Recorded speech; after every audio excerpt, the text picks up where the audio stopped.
요즘 우리들이 사순절을 지나가고 있는데 사순절 잘 보내고 계십니까?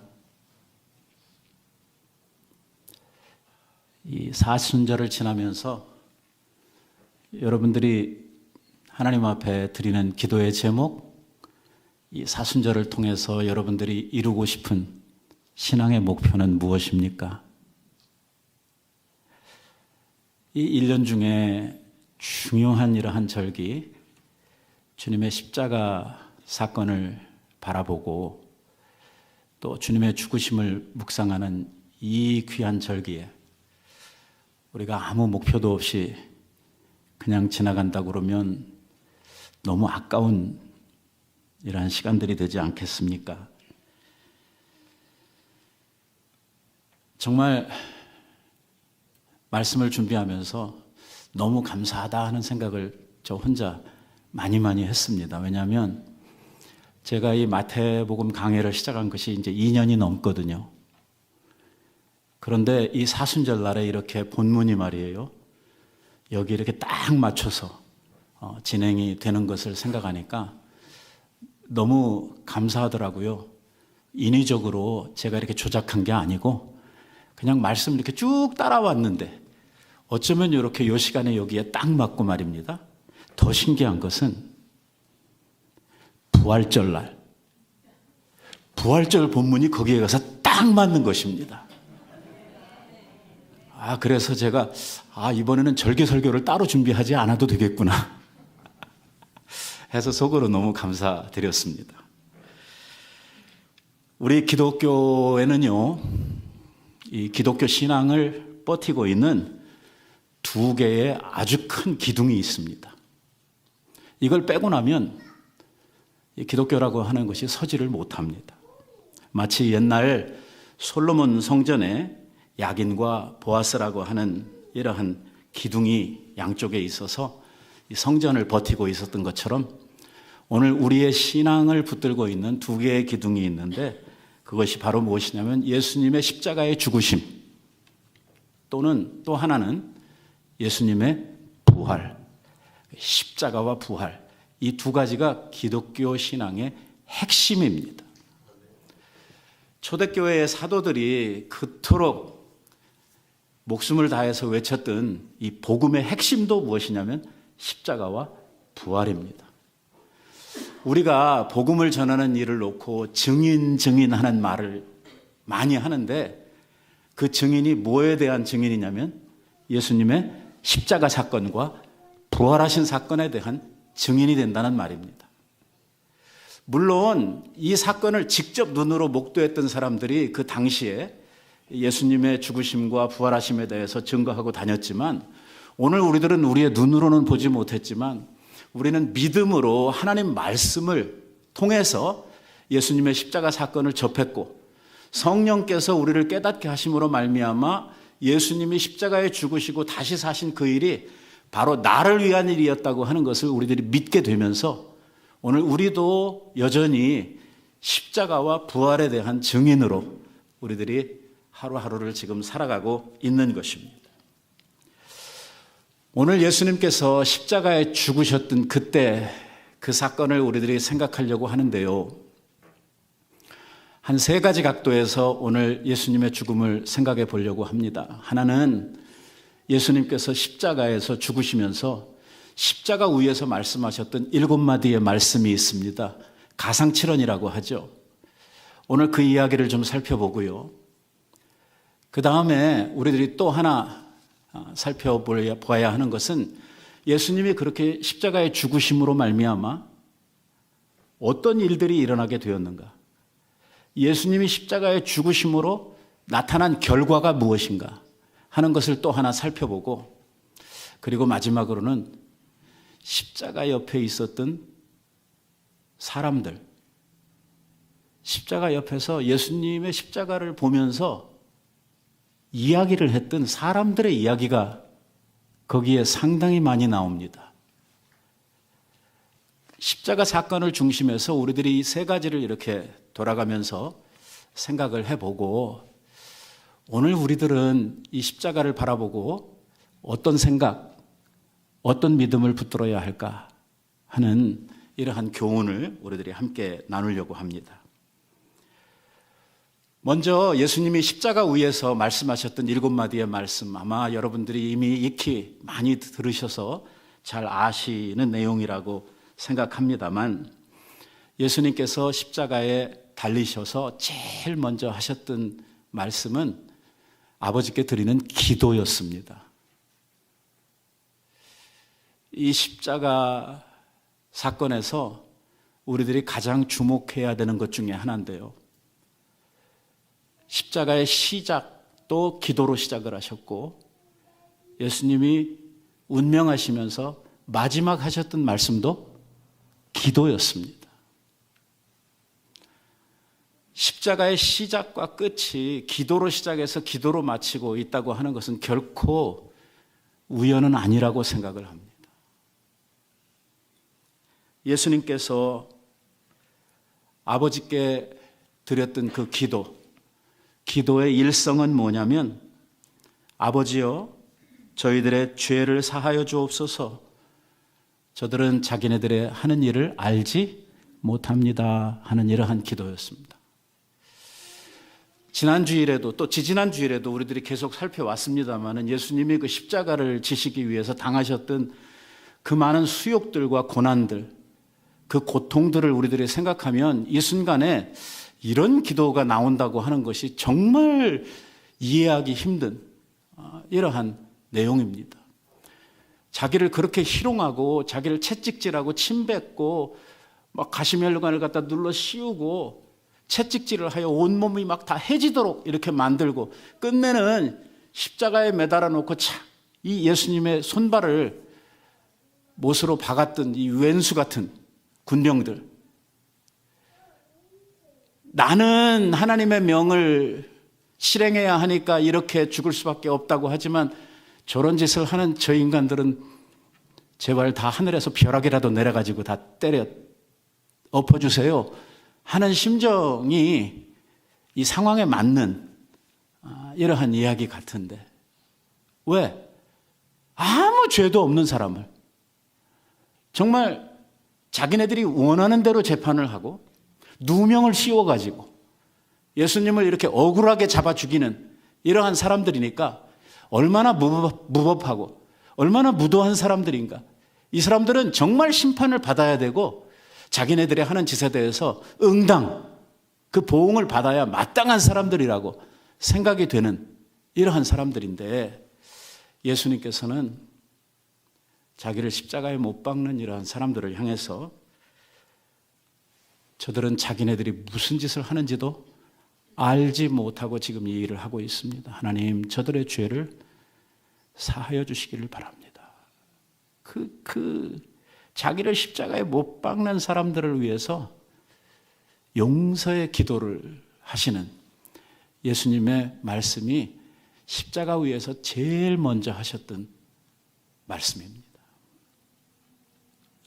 오늘 우리들이 다뤄야 될 내용들이 상당히 많기 때문에 우리들이 너무 깊이 가지 않도록 하겠습니다. 우리 주님께서는요, 평소에도 죄인들을 사랑하셨고, 그리고 제자들을 가르치시면서도 예수님께서는 원수까지 사랑해야 된다고 친히 말씀을 하셨거든요. 우리가 보통 원수 그러면 정말 용서받을 수 없는, 나한테 엄청난 손해와 나한테 어떤 큰 죄를 저지른 이런 사람을 생각하기 쉬운데, 예수님께서 참 경이롭게도 뭐라고 말씀을 하셨냐면, 바로 주님께서 용서해 주시려고 하시는 원수가 우리들이라고 이야기를 하십니다. 하나님과 원수되었던 너희들, 하나님 앞에 정말 용서받을 수 없는 이러한 너희들, 하나님의 눈으로 볼 때는 아무리 이해를 하고 싶어도 이해할 수 없을 만큼 큰 죄를 지은 너희들을 위해서 내가 죽는다. 왜? 내가 너희를 사랑하기 때문에.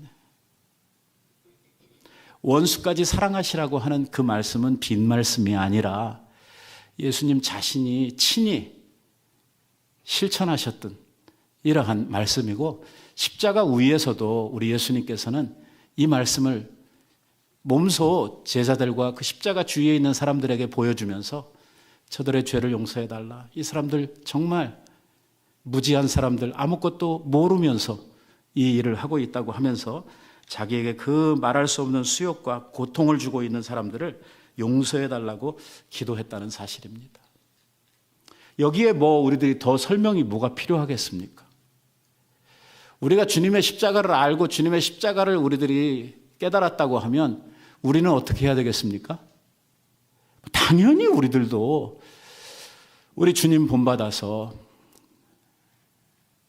나에게 죄 짓고 나에게 모욕 주고 나에게 정말 안 될 일을 했던 이러한 사람들을 우리도 역시 용서해 줘야 된다고 하는 이러한 당연한 명제가 우리들에게 주어지게 되죠.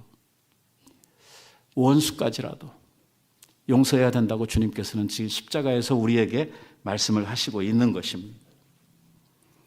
두 번째는 보면 예수님께서 옆에 있는 강도에게 내가 나와 함께 낙원에 있으리라고 하는 말씀을 하셨습니다. 구원에 대한 약속을 준 것이죠. 다른 쪽에서 생각을 하면은요, 정말 엄청난 죄를 지음으로 말미암아 이 지옥에 가야 마땅한 이러한 큰 죄인이었는데 이러한 죄인을 향해서 우리 주님께서 낙원을 약속하시고 그에게도 정말 생명의 복음의 길을 열어주셨다고 하는 것입니다. 오늘 우리들이 선교 이야기를 하고 전도 이야기를 하고 이런 이야기를 하면은 시간이 남아 돌아가지고 할 일 없는 사람들이나 하는 나같이 이렇게 하루 일과에 바쁘고 먹고 살기 아주 힘든 이러한 사람들은 복음 전하고 하는 이러한 일들이 나와는 그렇게 상관없는 일로 여겨질 수 있는 이러한 일이라고 우리들이 이 일을 생각할지 모르지만 우리 주님께서는 십자가 위에서 죽어가면서도 뭐 하셨어요? 강도를 향해서 복음을 전하셨다는 것입니다. 성경은 우리들에게 때를 얻든지 못 얻든지 복음을 전파해야 된다고 이야기를 합니다. 하나님의 말씀은 우리 그리스도인들에게 우리들이 이 세상을 살면서 가장 우선순위에 되고 가장 우리들이 힘써야 될 일이 뭐냐? 증인으로서 사는 일, 복음 전하는 일이라고 이야기를 하고 있는 것입니다. 이 일을 대체할 수 있는 것은 우리에게 없습니다. 내가 얼만큼 바쁘고 내가 얼마나 세상에서 중요한 일을 하고 있고 하나도 중요하지 않습니다. 우리 그리스도인들에게 있어서는 제일 먼저 우리의 인생의 최고의 목표가 되어야 되는 것이 뭐냐면 복음 전하는 일입니다. 왜? 우리가 주님 만나는 그날에 주님께서 우리 앞에 단 하나 물으실 질문이 뭐냐면 내가 너에게 맡겼던 그 사명, 내가 너에게 부탁한 그 일 어떻게 하고 왔느냐고 물으실 것이기 때문입니다. 오늘 주님께서 우리들에게 단 한 번도 세상에서 너는 얼만큼 출세해야 된다, 너는 대학을 마치고 대학원을 다녀야 된다, 너는 얼만큼의 돈을 벌어가지고 얼마만한 재산을 만들어야 된다, 이런 부탁 우리들에게 단 한 번도 하시지 않았습니다. 우리 주님이 우리에게 부탁하신 일은 딱 하나입니다. 오늘 이 십자가의 증인으로 살라는 것입니다. 예수님의 부활을 온 열방에 전파하면서 부활의 증인으로서 살라고 이렇게 말씀을 하셨죠. 그래서 우리 그리스도인들이 우리의 온 생애를 통해서 이루어야 할 일은 뭐냐면 복음 전하는 일입니다. 그 일을 우리 예수님께서 십자가 위에서 친히 보여주시고 있는 것이죠. 마지막 죽으시면서도, 아니 우리 예수님 3년 동안 공생애를 사시는 동안 너무나 많은 사람들에게 천국 복음을 전하셨지만 죽으시면서도 우리 예수님은 이 강도를 향해서 이 천국에 대한 소망을 주시고 그에게 영원한 나라를 전하고 계신 것을 우리는 보게 됩니다. 우리는요, 정말 우리의 주변에서 이 하나님 모르는 예수 그리스도를 믿지 않는 영혼을 만날 때마다 그들에게 도전하고 그들에게 예수님을 전하고 그들이 받든지 안 받든지 그거는 그들의 몫이고 우리는 복음을 전해야 될 사명, 그 책임이 우리들에게 있다고 하는 사실을 날마다 각성하면서 살아야 할 줄로 압니다. 세 번째로 우리 예수님께서 십자가에서 하신 말씀은 여자여 보소서 당신의 아들입니다 라고 말씀을 하셨는데요. 지금 예수님 자신을 두고 이야기하는 게 아니라 곁에 서 있는 사도 요한을 두고 어머니 보소서 당신의 아들입니다 라고 이야기를 하고, 요한을 보고는 뭐라고 이야기를 하냐면 요한을 향해서 이제부터 네가 모셔야 될 네 어머니다 라고 자기 어머니를 요한에게 부탁하시는 이러한 모습을 우리들이 이 십자가 위에서 세 번째 말씀하셨던 예수님의 말씀 가운데에서 우리들이 배우게 됩니다. 많은 학자들이 동일하게 이야기하는 것은 무엇이냐면 요셉, 예수님의 육신의 아버지가 되는 요셉이 일찍 돌아가셨다는 것입니다. 그래서 마리아, 예수님의 어머니는 당시에 홀로 살고 계셨다고 이야기를 하고 있는 것이죠. 이러한 어머니 마리아를 자기의 사랑하는 제자 요한에게 맡긴 것입니다.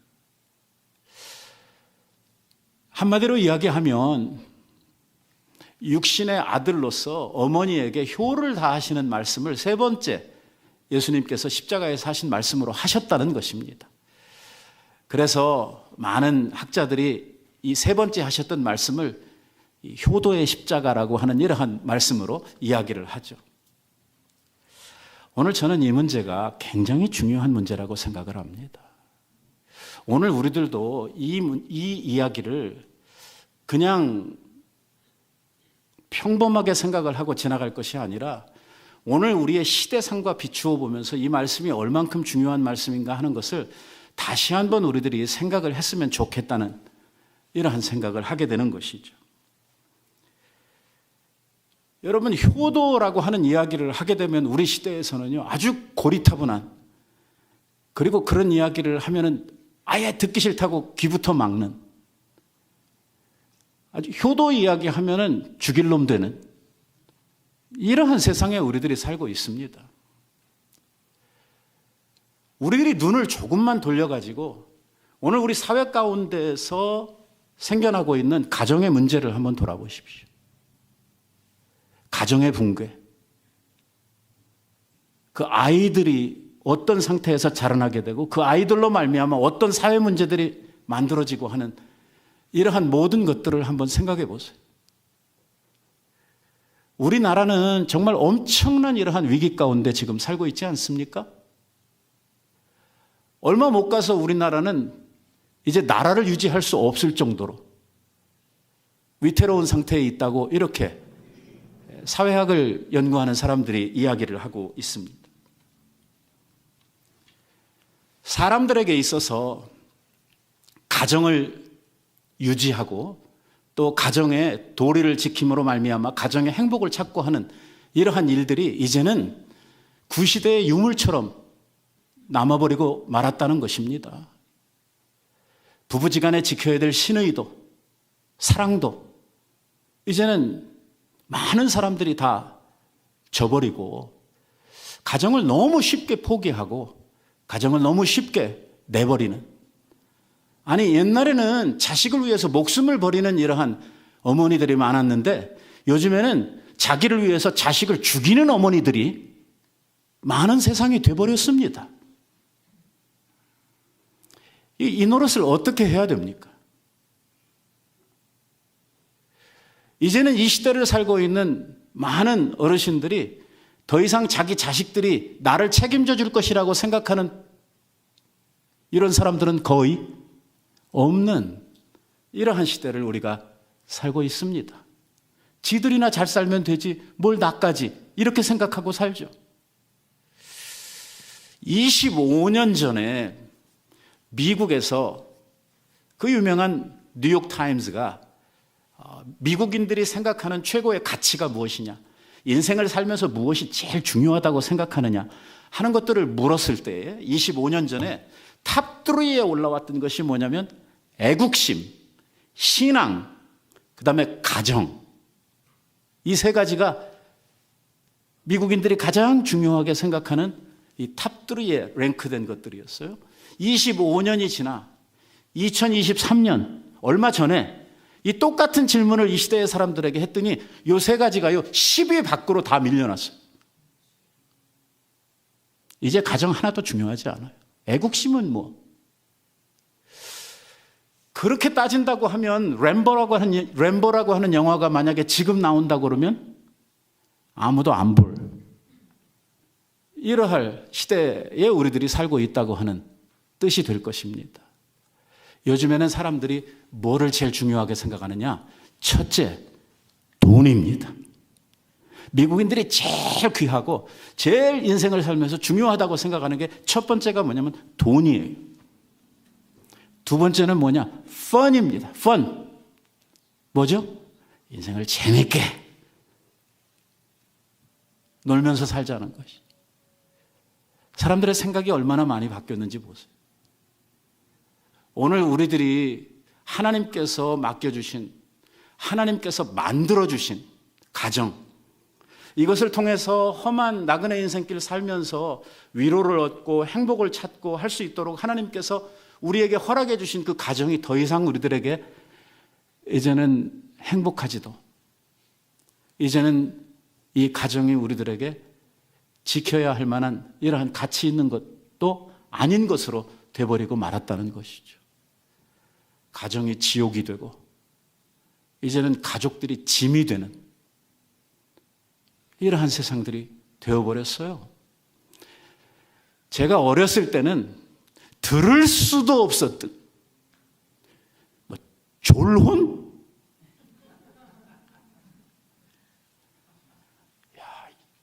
이혼하기는 뭐 딱히 그렇고 뭐 이혼해봐야 또 자기들이 새로 결혼할 것도 아니니까 그냥 이혼은 하지 말고 따로 헤어져서 살자.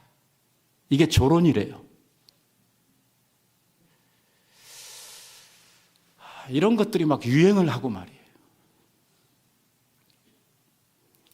오늘 예수님께서 십자가에서 세 번째 말씀하셨던 이 말씀을 통해서 우리는 가정의 중요성, 효도의 중요성, 오늘 하나님께서 우리들에게 주신 중요한 우리 생의 가치에 대한 중요성들을 우리들이 깨달아 알고 우리 교인들로부터, 성도들로부터 이러한 일들이 회복되어야 된다고 믿는 것입니다. 네 번째로 예수님께서 말씀하셨던 것은 엘리 엘리 라마 사박단이라고 하는 이러한 말씀이었습니다. 우리 한국말로 번역을 하면 나의 하나님 어찌하여 나를 버리셨나이까 라고 하는 뜻이죠. 다시 말하면 하나님과의 단절로부터 오는, 예수님께서 십자가를 지시고 돌아가실 때 모든 죄인들을 대표하여 예수님의 모든 진노와 형벌을 한 몸에 받으실 때에 하늘에 계신 아버지께서도 그 아들을 외면하시고 그 죄를 감당하고 가시는 죄인으로서의 예수 그리스도를 더 이상 바라볼 수 없었던 이 상태를 우리 예수님께서 경험하면서 말씀하셨던 나의 하나님 어찌하여 나를 버리셨나이까. 평소에 예수님께서는 하나님을 부를 때 아버지라고 부르죠.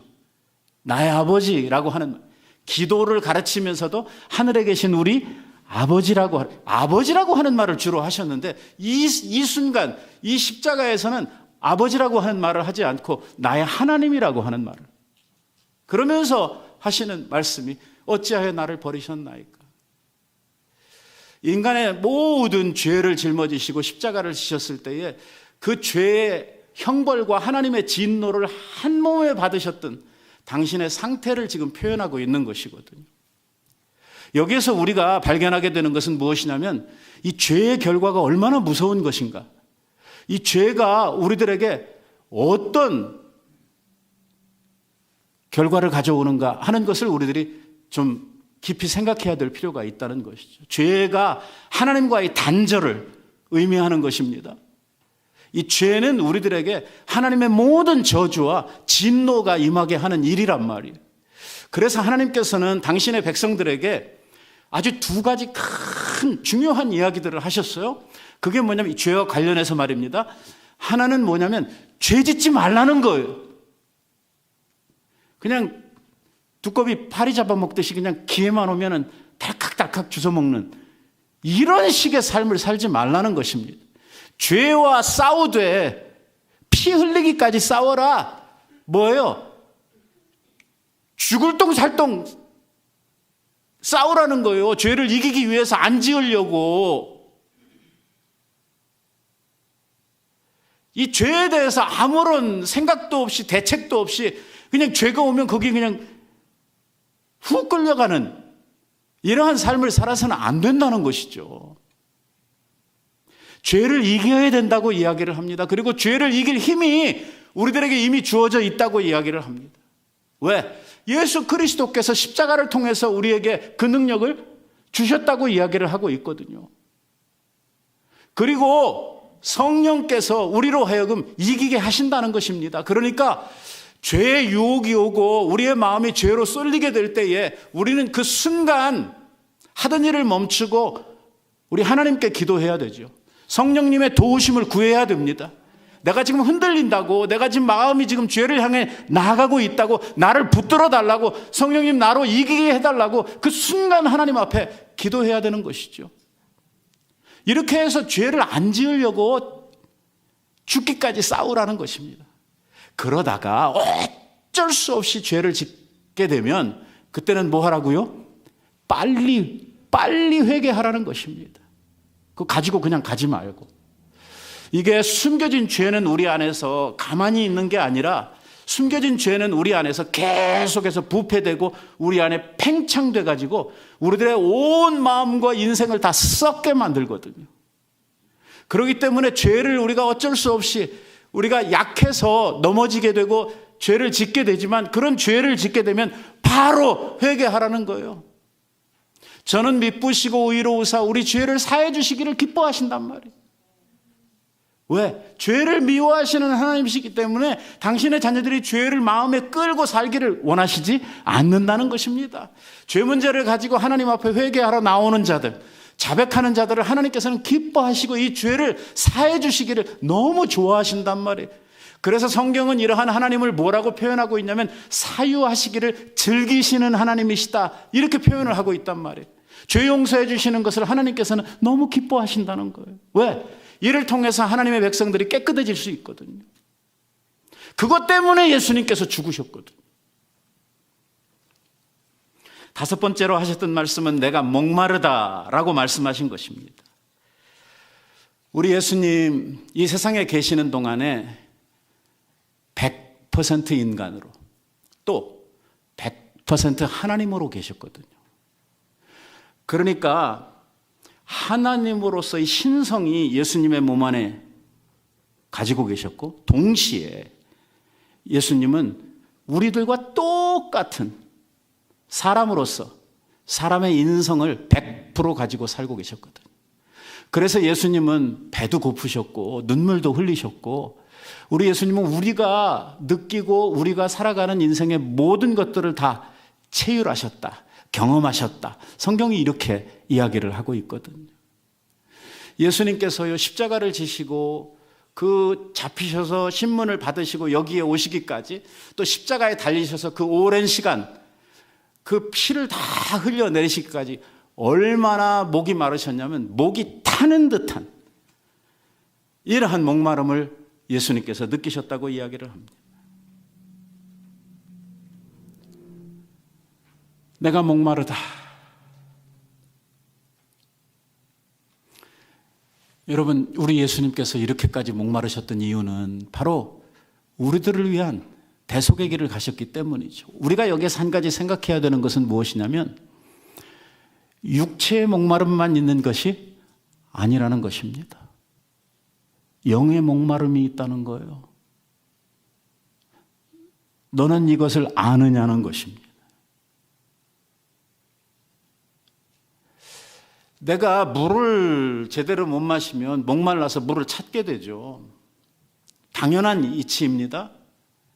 그런데 오늘 내가 영적으로 목마르다고 하는 사실을 내가 지금 인지하느냐는 거예요.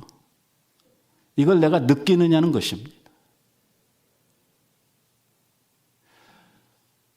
생수가 되시는 예수 그리스도, 생명의 물이 되는 이러한 말씀을 우리들이 받지 않았는데도 영적 가람이 없어.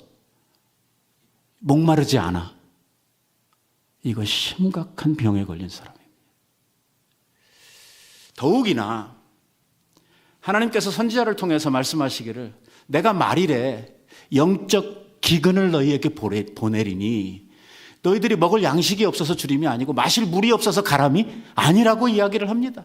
하나님의 말씀을 받지 못함으로 말미암아 생겨나는 이러한 영적 기근, 영적 기갈이 우리들에게 임하는 때가 올 텐데 바로 그때가 우리 때란 말이에요.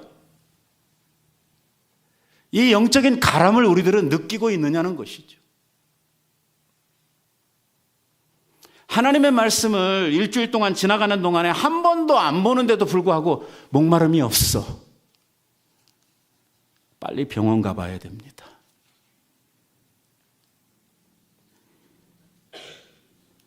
영혼의 의사가 되시는 주님 앞에 빨리 나아가야 되는 것이죠. 고침을 받아야 됩니다. 당연히 목말라야 되죠. 물을 안 먹으면.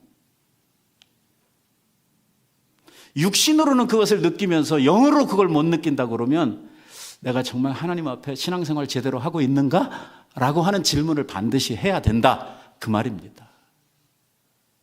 여섯 번째로 예수님께서 하셨던 말씀은 내가 다 이루었다라고 하는 말씀입니다. 이 말씀 하시고 돌아가시거든요, 이제. 그 말씀은 예수님께서 하나님으로부터 부여받은 사명, 오늘 우리의 구원을 이루시기 위해서 하셔야만 했던 모든 일들, 오셔서 하나님의 말씀을 다 이루셔야 되잖아요. 구약 성경에 오늘 메시아를 통해서 구원자를 통해서 이루시겠다고 약속하신 하나님의 모든 예언의 말씀들이 막 수백 가지가 있는데 이것들 예수님께서 다 이루셨다는 것입니다. 우리의 구원에 필요한 모든 생명의 대속도 이루었다는 것입니다. 이제 끝났다는 것입니다. 오늘 우리들을 향해서 구원의 길이 활짝 열려지게 되었다고 선포하는 것이죠. 이 기쁜 소식 때문에 우리들이 구원을 만끽하고 오늘도 소망 중에 하나님의 백성으로서 이렇게 살아갈 수 있는 거 아닙니까? 주님의 십자가를 생각하면 감사함이 우리들 속에 차고 넘치고 그리고 십자가의 증인으로서 우리가 살아야 되겠다고 하는 이러한 마음으로 우리의 마음이 가득 채워지는 거 아니겠어요? 그리고 예수님께서는요, 마지막 말씀이 되시는 또 한 번의 기도로 오늘 이 십자가 사역을 마치십니다. 그것은 뭐냐면 아버지요, 내 영혼을 아버지 손에 부탁하나이다 하는 기도였습니다. 옛날 청교도들은요, 아이들에게 신앙생활을 가르치면서 잠자기 전에요, 꼭 이 기도를 드리게 했다는 거예요. 그러니까 오늘 밤이라도 주님께서 내 영혼을 찾으시면 오늘 내가 하나님 앞에 설 수 있도록 하나님, 내 영혼을 주님의 손에 부탁드립니다 하는 이 기도를 어렸을 때서부터 청교도들이 하고 또 자식들에게 그것을 가르쳐서 하도록 했다는 것이죠. 인생을 살면서 우리가 언제 하나님 앞에 부르심을 받아 갈지 모르는데 오늘 언제라도 주님 앞에 설 준비를 하면서 살아가야 하는 것은 성도에 마땅한 이러한 도리라고 생각을 합니다. 여러분, 우리에게 남아있는 시간이 도대체 얼마입니까? 이 시간들을 자신할 수 있는 사람이 누가 있습니까? 정말 사고 많은 이 세상 가운데서 또 요즘에는요, 웬만한 질병들은 미리 다 예방이 되잖아요. 왜? 의학이 너무 발달을 해가지고. 또 여러분들이 드시는 그 건강식품들, 그거 합치면 한 200년은 살아야 되잖아요. 그런데 그렇게 못 살거든요. 이게 요즘에는 병 걸렸다 하면 그냥 암이에요. 거의 다. 그래가지고 손도 못 쓰고 그냥 가야 되는 이러한 일들이 얼마나 많습니까?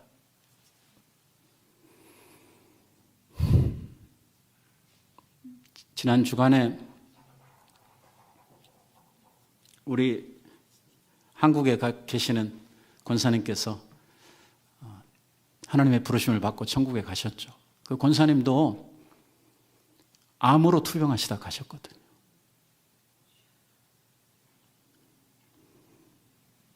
오늘 우리는 내일을 알지 못합니다.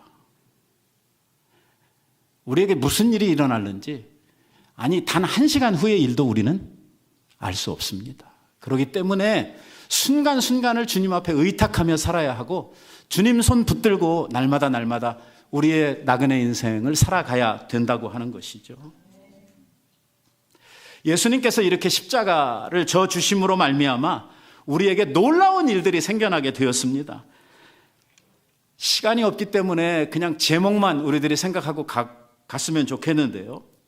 예수님께서 수치를 당하셨기 때문에 오늘 우리는 주님 때문에 영광을 얻습니다. 여러분, 교회가 요즘에 얼마나 참 영광스럽고 이 교회가 얼마나 이 사회의 등불로 살아가고 있습니까? 사실 예수님께서 돌아가실 때만 해도 그리고 그 후로 300년 동안 이 교회는요, 말할 수 없는 핍박과 말할 수 없는 수욕 속에 살았거든요. 그러나 예수님의 십자가 사건을 통해서 오늘날 교인들, 오늘날의 교회는요, 그 영광스러움을 우리의 마음속에 붙들고 살아갈 수 있도록 우리 주님께서 해 주신 것입니다. 우리의 공로가 아니죠. 예수님의 십자가 공로로 말미암아 우리가 그 영광을 누리고 있는 것입니다. 예수님의 수고하심으로 말미암아 성도들은 안식을 누리고 예수님께서 슬픔을 당하셨기 때문에 오늘 우리들은 기쁨을 누리고 있습니다. 슬픔은 주님의 몫이고 주님이 우리의 슬픔을 짊어지시고 고난을 당하셨기 때문에 오늘 우리는 주님 때문에 기쁨을 누리고 있다고 이야기를 합니다. 고통 대신에 우리 주님께서는 평안을 우리에게 선물로 주셨습니다. 주님께서 사람들에게 버리심을 받으셨기 때문에 오늘 우리 성도들은 하나님께 구원을 얻고 있는 것입니다. 예수님이 저주를 받으셨기 때문에 오늘 예수님으로 인해서 우리 성도들이 하나님으로부터 축복을 누리면서 살아가는, 은혜를 누리며 살아가는 성도들이 된 것이죠. 주님이 피를 흘리셨기 때문에 우리는 사함을 받고 살아가고 있습니다. 주님이 죽으셨기 때문에 우리들이 더 이상 죽지 않고 영생을 얻게 된 것입니다. 십자가로 인해서 정말 많은 것들이 변했습니다. 이 십자가를 우리의 가슴에 붙들 때에 우리는 그 십자가로 인해서 얻은 그 말할 수 없는 은혜와 축복들을 마음속에서 만끽하며 살아갈 수가 있게 된다고 하는 것이죠. 사도 바울은 고백하기를 자기는 십자가만 자랑하면서 살겠다라고 이야기를 합니다. 그러면서 뭐라고 이야기를 하냐면 자기 육체를 가지고 자랑할 만한 것이 있다고 생각하는 사람들은 내 앞에 나오라고 이야기를 합니다. 만약에 육체로 인하여 자랑할 게 있다고 생각하는 사람들이 있다면 나는 너희들보다 자랑할 것이 훨씬 더 많다고 이야기를 합니다. 그러면서 막 자기 이력을 갖다 쭉 내대지 않습니까? 자기 족보에서부터 시작을 해가지고 자기의 학벌, 자기가 가지고 있는 재산, 자기가 가지고 있었던 사회적 지위 뭐 이런 것들 막 쭉 갖다 내잖아요. 정말 그 스펙이 누구하고도 비교할 수 없을 만큼 대단한 사람이었죠. 젊은 사람이 어떻게 저렇게 성공할 수 있을까? 입이 딱 벌어질 정도로 이렇게 성공한 사도 바울인데 말입니다. 그가 주님을 만난 후로, 주님의 십자가를 경험한 후로 뭐라고 이야기를 하냐면 내가 가지고 있었던 이 모든 스펙들, 내가 지금까지 붙들고 살던 이 자랑거리들 내가 다 배설물처럼, 똥처럼 내가 다 버리겠다고 이야기를 합니다. 나는 이제부터 주님의 십자가만 붙들고 살겠다. 나는 십자가만 자랑하겠다. 왜? 나에게 있어서 그 십자가가 너무 귀하기 때문에. 다른 거 붙들고 사는 것은 인생의 낭비고 다른 것 자랑하는 것은 입만 아픈 일이다. 이렇게 이야기를 하고 있는 것입니다. 우리 모두가 사도 바울이 느꼈던, 사도 바울이 간직했던 그 십자가의 감격에 우리들도 같이 동참할 수 있게 되기를 바랍니다. 우리들도 동일한 고백으로 나도 십자가만 자랑하면서 살겠습니다. 십자가를 생각하면 내가 기쁩니다. 십자가를 생각하면 정말 은혜가 내 마음속에 넘칩니다. 주님의 십자가만 생각하면 내가 왜 살아야 하는지 내 인생의 목표가 뚜렷해집니다. 라고 고백할 수 있는 이러한 우리 모두가 되었으면 좋겠습니다. 예수님의 십자가 사건을 놓고요, 그 밑에 있었던 사람들이 여러 가지 반응을 합니다. 첫째는요, 예수님이 하는 말씀을 전혀 알아듣지를 못하고 오해를 하는 사람들이 있었습니다. 예수님께서 엘리 엘리 라마 사박다니 하는 이러한 이야기를 하니까 오늘 읽었던 말씀에 무슨 말씀이 나오냐면 거기 섰던 중에 하나가 이것을 듣고 가로두에 이 사람이 누구를 부른다? 엘리야를 부른다. 예. 오해죠, 오해. 엘리야를 부른 게 아니고 하나님을 부른 거죠. 엘리, 나의 하나님이라고 하는 말입니다. 엘리라고 그랬지 언제 엘리야라고 그랬습니까? 이게요, 이 십자가 사건을 놓고 그 주변에 있는 사람들이 많은 오해를 합니다. 우리가 전도해보고 세상 사람들을 만나가지고 이렇게 대화를 해보면요, 교회에 대해서, 십자가에 대해서, 우리의 구원의 도리에 대해서 많은 오해들을 가지고 있어요. 그러면서 이 교회를 핍박을 합니다. 비난하는 소리들을 해요. 제대로 알지도 못하면서. 참 답답합니다.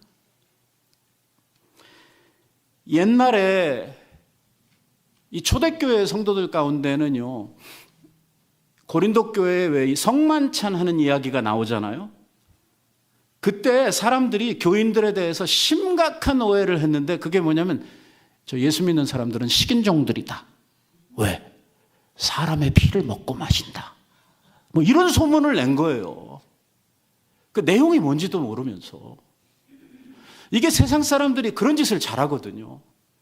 이 기독교의 진수가 무엇인지, 십자가의 도가 무엇인지 아무것도 모르면서 그냥 수박 겉핥기로 어디서 그냥 주워 들은 이야기 가지고 이 교회를 비난하고 그리고 우리의 신앙을 혐오하는 이러한 이야기들을 많이 하게 된다고 하는 것이죠. 오늘 우리들이 이러한 일 당하는 것을 창피스럽게 생각할 일도 없고 이상한 일 당하는 것처럼 생각할 일도 없다는 것입니다. 항상 그래 왔습니다. 세상은 하나님을 믿지 않는 사람들은 항상 믿음의 도를 공격하고 이것을 비난하고 조롱하고 하는 일들이 그들의 주 업무입니다. 개념할 필요가 없어요. 이런 것 때문에 우리들이 시험 들 일도, 이런 것 때문에 우리들이 흔들릴 일이 없습니다. 왜? 그들을 위해서는요, 영원한 나라가 준비되었기 때문입니다. 어디입니까? 영원한 사망입니다. 불못이 준비되었죠. 실컷 떠들라고 하십시오. 그 끝은 영원한 멸망입니다. 우리가 이런 멸망받을 사람들의 이야기, 이러한 사람들의 소리 때문에 내 믿음이 흔들린다? 이거는 말도 안 되는 이러한 처사가 되겠죠. 또 보면은요, 우리 교인들에 대해서 좀 동정하는 사람들이 있습니다. 48절 말씀에 보면은 그 중에 한 사람이 달려가서 해용을 가지고 신포도주를 머금게 하여 갈대에 꿰어서 예수님에게 마시우게 가져왔다고 이야기를 합니다. 오늘 본문에는 한 사람이라고 되어져 있지만 다른 복음서에 보면은요, 로마 병정 중에 한 사람이 이 일을 했습니다. 예수님이 너무 힘들어 한다고 그래가지고 이 신포도주를 마시게 하려고 했다는 것입니다. 왜? 옛날에는 따로 마취제가 없었기 때문에 이거라도 마시게 되면 예수님이 그래도 그 고통을 조금이라도 좀 덜 받을 수 있을까 해서 이렇게 동정을 하는 사람들도 있었다는 것이죠. 근데 예수님은 이걸 거절하셨습니다. 왜냐하면 당신이 가셔야 할 십자가의 길이 그런 거 다 마시고 가야 될 길이 아니었기 때문이죠. 우리가 십자가의 도를 전하고 우리의 신앙의 길을 걸어갈 때 우리 옆에서 우리들을 동정하는 사람들이 또 있습니다. 이러한 사람들은요, 우리들이 복음을 좀 더 강력하게 전해야 될 복음의 대상들, 전도의 대상들입니다. 그래도 그 마음이 조롱하고 비난하는 사람들보다는 그 마음이 훨씬 더 십자가로, 복음으로 가까이 와 있는 사람들이기 때문에 그렇습니다. 우리는 누가 구원을 받을 사람이고 누가 하나님께서 택한 사람인지 알 수가 없습니다. 그렇기 때문에 모든 사람을 향해서 우리들이 복음을 전해야 되겠지만, 그러나 너무 강력하게 복음을 막 거부하고 이 교회나 예수 믿는 사람들에 대해서 막 유혹을 막 쏟아붓는 이런 사람들한테 복음을 전하면 이게 씨가 맥힙니까? 안 맥힙니까? 전혀 맥히지 않는다. 그래도 이 동정하는 마음을 그래도 가지고 있는 이런 사람들을 대상으로 해서 복음을 전할 때 우리들이 좀 더 복음이 쉽게 전해질 수 있고 효과적으로 복음이 이루어질 수 있는 이러한 일이 만들어진다고 하는 것이죠. 55절 이하에 보면은요, 또 이런 사람들도 있습니다. 예수를 섬기며 갈릴리로부터 쫓아온 많은 여자들이 거기 있어 예수님을 바라보며 안타까워하고 예수님을 보며 눈물 흘리는 이러한 여자들이 있었습니다.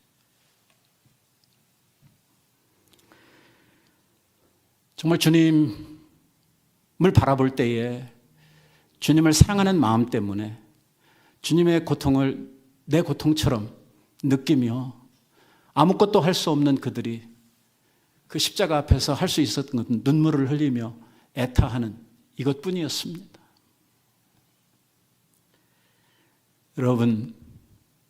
여러분들은 십자가를 바라볼 때 무슨 마음이 드십니까? 오늘 사순절을 맞아서 우리들이 주님의 십자가를 묵상하며 나아갈 때에 이 십자가가 나에게 뭐라고 말씀을 하고 있습니까? 십자가 앞에 서면 우리는 제일 먼저 하나님의 사랑을 만나지 않습니까? 왜? 거기 달린 우리 예수님이 계시지 않습니까? 예수님이 십자가에 달려서 우리에게 주시는 말씀이 무엇입니까? 내가 너를 사랑한다.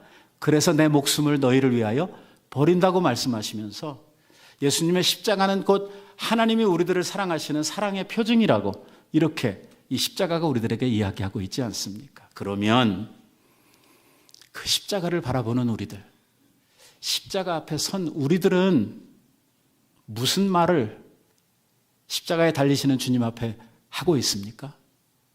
또 어떤 마음으로 우리들이 십자가에 반응을 해야 되는 것입니까?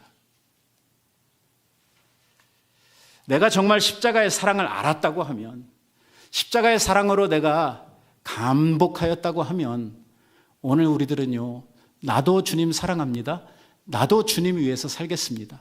하는 이러한 마음으로 십자가를 대하고 내 몫에 십자가 지고 나도 주님 따라가겠습니다. 하는 이러한 심정으로 우리들이 십자가 앞에 반응을 해야 된다고 믿습니다. 우리가 부르는 찬송 중에 내 너를 위하여 몸 버려 피 흘려 십자가를 지었는데 너는 나를 위해서 무엇 하느냐고 이렇게 묻고 있는 찬송이 있지요. 여러분들 아마 많이 부르셨을 것입니다. 오늘 우리들은 그 십자가 앞에 어떻게 반응을 하고 그 십자가 앞에서 우리는 뭐라고 대답을 하고 있습니까? 그래, 주님은 우리를 위해 십자가 지셨는데 오늘 나는 주님을 위해서 뭘 하고 있느냐 이렇게 물으면 우리는 뭐라고 대답을 할 것입니까? 주님, 나는 주님처럼 그 지신 십자가 거기에 달려서 다시 죽을 그러할 용기, 그러할 마음은 없지만 그래도 주님이 나한테 맡겨주시는 십자가, 왜? 주님은 나를 너무 잘 아시기 때문에 내가 지지 못할 십자가를 우리들에게 맡기시지 않을 뿐이시거든요. 주님께서 내게 주시는 그 십자가가 있다고 하면 내가 그 십자가 지고 오늘도 주님 따라가겠습니다 하는 이러한 마음으로 오늘 우리들이 이 십자가 앞에 반응을 해야 된다고 믿습니다.